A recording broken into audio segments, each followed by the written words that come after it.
welcome back to the Tuesday Weekend, the podcast where we always make sure to leave the signed copy. That's not it. Had it happen at work last night. Two different tables where they took the signed copy with them. That does us no good. People, please be attentive to that. All right, final thoughts on old fashions. And Al, I'm going to start with you. Is there anything we have left out that you feel we should cover? I don't know. That we left out, I guess just that I would maybe want to emphasize that, let's say, so much of this really comes down to just personal preference and taste. I think a lot of drinks have evolved since what you would find in an old guide. And maybe it's not the same drink anymore. Maybe it's a variation. Maybe it's a completely new invention. I certainly agree that what we ended up with, these are very different drinks. And at the end of the day, I'm not the one drinking it. So, I'll make what everybody wants. And there's no doubt here, Wisconsinites are big drinkers and they'll feel strongly about what they like to drink. And the way you just made this one that's definitely, not that there aren't variations here. There are, but that is kind of the definitive Wisconsin old fashioned. Something I actually meant to mention way back in the intro, and I just totally blanked on, is the last time, well, not the last time I was in Wisconsin. I've been there twice this calendar year and did not get an old fashioned either time. But a couple of years ago, my dear Grandma Novak passed away, and the whole family was at the cemetery. And after Father Gruber finished giving the last rites, my Uncle Ed invited Father Gruber down to the Buckhorn with us to have old fashions because that was Grandma's drink, and he declined. And I'm personally disappointed in that because Father Gruber knew that anytime I showed up to Grandma's house on the weekend, I had to go to church with Grandma. There was no option. And the most recent time I had been in a church was the last time I was in town with Grandma. And he knew that. So it's like, hey, every time I'm here, I come do what you want. So how about you come do what I want once? But no, it didn't work like that. But still, the brandy old fashioned, this is exactly what it tasted like, the drink that I got in the Buckhorn.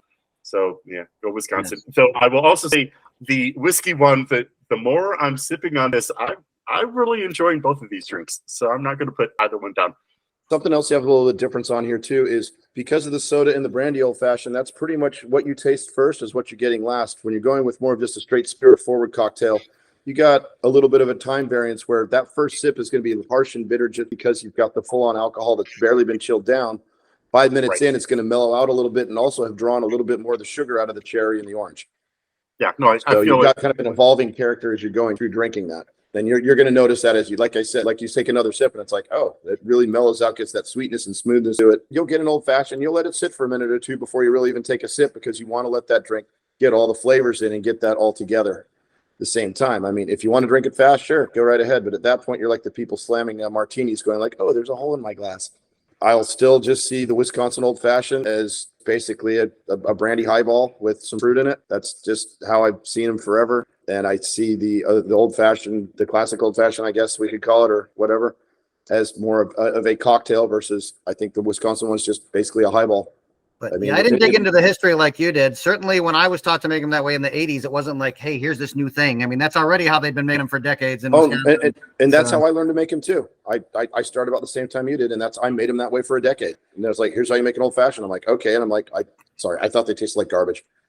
Palate has gotten a lot better, but still, in 1990, I'm still looking at Scooby snacks and, flaming Dr. Peppers and stuff like that. So an old fashioned isn't going to be really up there for like a 20, 21-year-old kid. The whole Wisconsin one, it's just two different drinks. That's been my whole argument the whole time. It's just two different drinks. They just have the same name. I know Wisconsin is stuck in its ways, so it's old fashioned, but like it's the Wisconsin old fashioned. I mean, literally, I ask people, where are you from? Wisconsin. Okay, I know what I need to make now. But I also know it's an entirely separate cocktail than what I'm used to making. The Wisconsin old fashioned versus the regular old fashioned to me is the same as Cincinnati chili versus regular chili.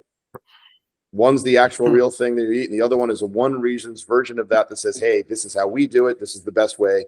That's it. Don't they put noodles in it? That's weird. It's weird, dude. Well, don't put noodles in either version of the old fashioned. Yes. There's to be no pasta in either of these drinks. No.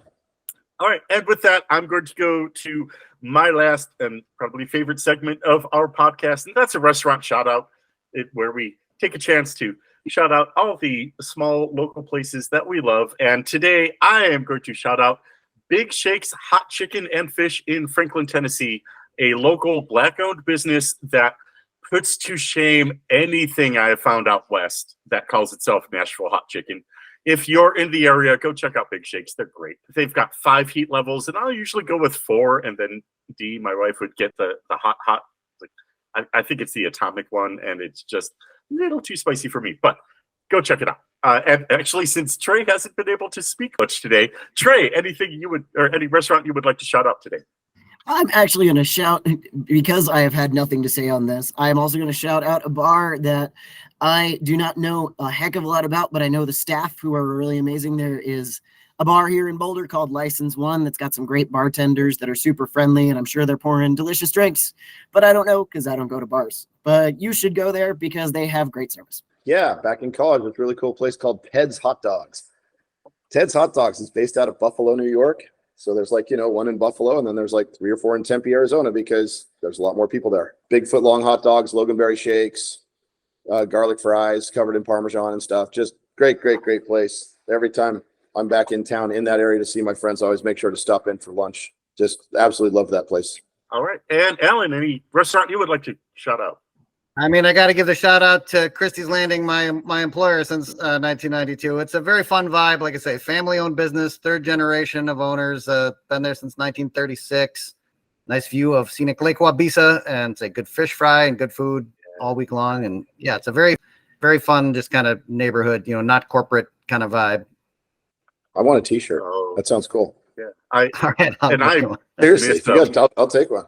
I miss a proper upper Midwestern fish fry, because sure, we get fish and chips out here. It's not, I can't get perched or had it out here.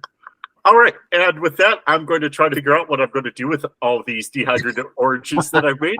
And thank you for joining us. Once again, like, subscribe, leave us a comment below. It really helps, all that YouTube acknowledgement just helps keep us around and get us out in front of more eyes. And that's what we want right now. We're trying to grow. So thank you again. We will see you all next week.